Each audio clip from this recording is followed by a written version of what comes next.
2015 is een heel interessant jaar geweest en voor de Kamer van Koophandel. We hebben heel veel gedaan. We zijn steeds meer in de publiciteit gekomen door steeds meer ondernemers naar de Kamer toe te krijgen. Steeds meer te organiseren, trainingen, workshops en dergelijke.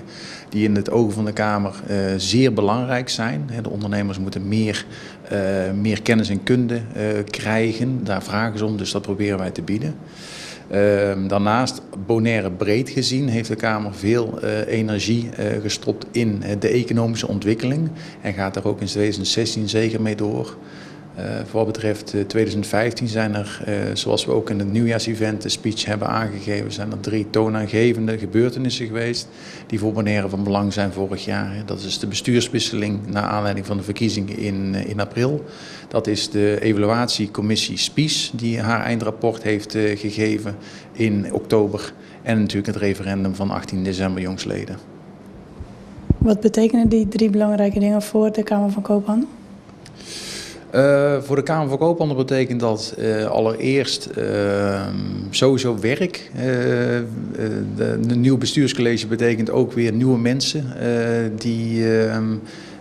die gaan besturen. Nieuwe plannen, nieuwe ideeën, een verschuiving van aandacht, soms een verschuiving van budgetten. Dus het is in die zin mensen leren kennen, maar samen ook ideeën opperen om uiteindelijk naar datgene te gaan waar we allemaal voor willen gaan. En dat is de economische ontwikkeling. De economische ontwikkeling die Bonaire zo hard nodig heeft. De evaluatiecommissie SPIES met haar rapport, een heel dik rapport, een lijvig rapport waarin ontzettend veel dingen staan. Heel veel aanbevelingen staan, in ieder geval feiten die worden geconstateerd, zonder dat daar direct echte klinkklare ideeën uit voortkomen. Geen acties die eruit voorkomen en dat is hetgeen waar de Kamer heel erg op hamert. Dat er uit dat rapport, dat daar gezocht moet worden naar aanleidingsknooppunten die misschien wel bij iedereen bekend zijn, maar waar we uiteindelijk de acties voor gaan maken die ons zullen leiden tot dat hogere doel, die economische ontwikkeling.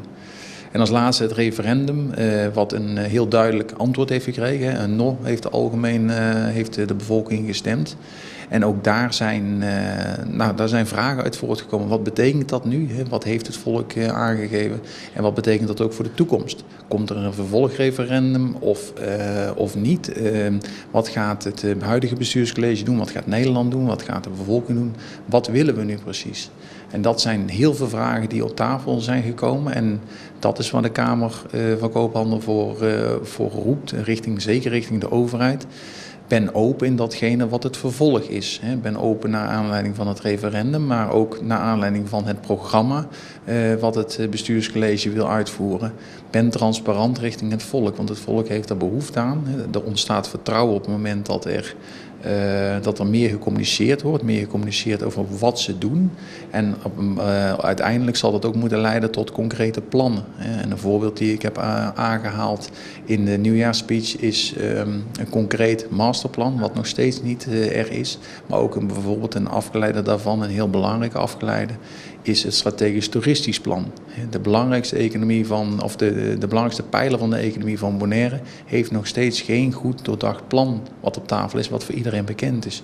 Dus we weten nog steeds niet waar we